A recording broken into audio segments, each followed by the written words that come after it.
안녕하십니까. 5월 27일자 주간시황입니다. 말씀드릴 순서는 G8의 낙관적 경기 전망은 희망사항일 뿐이라는 내용과 6월은 주요 이벤트가 많다는 내용, 스위스프랑 강세의 숨은 이유, 루니아 소식 등으로 말씀드리겠습니다. 먼저 경기 소식입니다. 지난주는 위험자산, 즉 주식과 원자재가 강세를 보이고 달러가 약세를 보이는 한 주를 맞이하였습니다. G8 회의에서 세계 경기가 강한 회복을 나타내고 자생력이 생겼다고 했으나 그 이후 나온 경기지표는 그 반대의 모습을 나타냈습니다.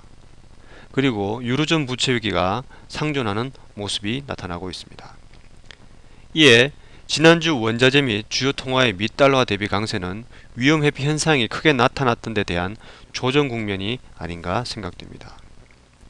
따라서 외환시장에서 우리는 최근 미달러 약세를 매수의 기회로 삼고자 합니다. 특히 원자재 수출국 통화들에 대해서 그렇다 할 것입니다.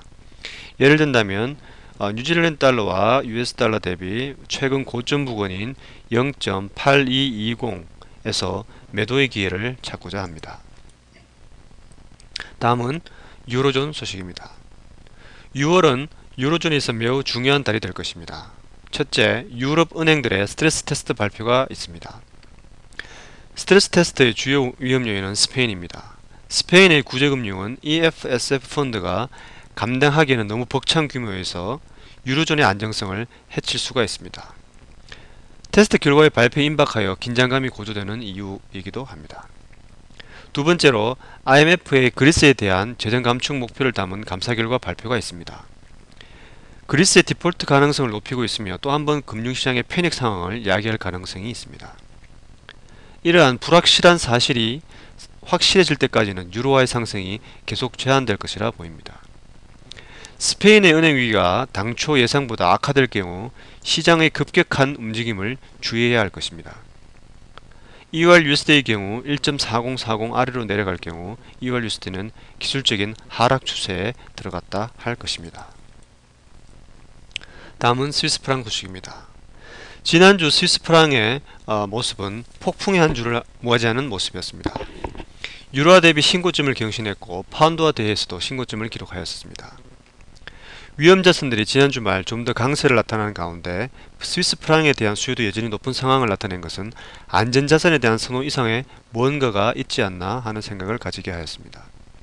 그 답은 스위스의 강한 경기지표와 IMF가 제시한 스위스의 강한 펀더멘탈적 요인이 스위스 프랑의 강세를 이끌었다 할 것입니다. 이렇게 스위스의 건강한 펀더멘탈이 스위스 프랑의 강세를 지지하는 모습을 나타내고 있습니다. 2월 CHF는 1.20까지 하락한 후 다소 반등할 것으로 보입니다. 그러나 기술적으로는 스위스 프랑이 과매도에 있는 것으로는 보이지 않습니다. 이는 반등 후 추가 하락의 가능성이 있음을 시사하는 대목이라 하겠습니다. 다음은 루니아 소식입니다. 지난주 G10 국가의 통화 대비 미달러화가 약세를 나타냈습니다. 그러나 루니아는 달랐습니다. 캐나다 달러화는 예상보다 낮은 4월 소비자 물가지수, 즉 예상치는 0.5%였지만 실제치는 0.3%로 나타났습니다. 이로 인해 캐나다 달러화가 약세를 나타낸 것입니다. 더불어 소비자들이 주머니를 열지 않으면서 캐나다 국내 경기가 둔화되고 있는 것으로도 나타났습니다. 이에 캐나다 중앙은행이 화요일 금리 결정을 하는데 1%로 현상 유지할 것으로 보입니다.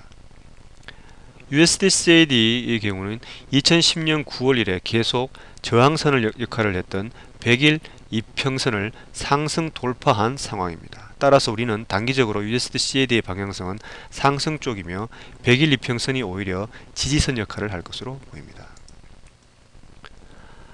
다음 주 주요 경기 지표에 대해서 말씀드리겠습니다. 빨간색으로 표시된 부분이 중요 지표를 나타낸 것인데 다음 주에는 미동부 시간 기준으로 6월 3일 금요일 아침 8시 30분에 발표될 고용보고서가 시장의 변동성을 가져올 수 있을 것으로 보이므로 이 시간대의 거래 시 주의하시기 바랍니다. 이상으로 이번 주 주간 시황을 마치도록 하겠습니다. 감사합니다.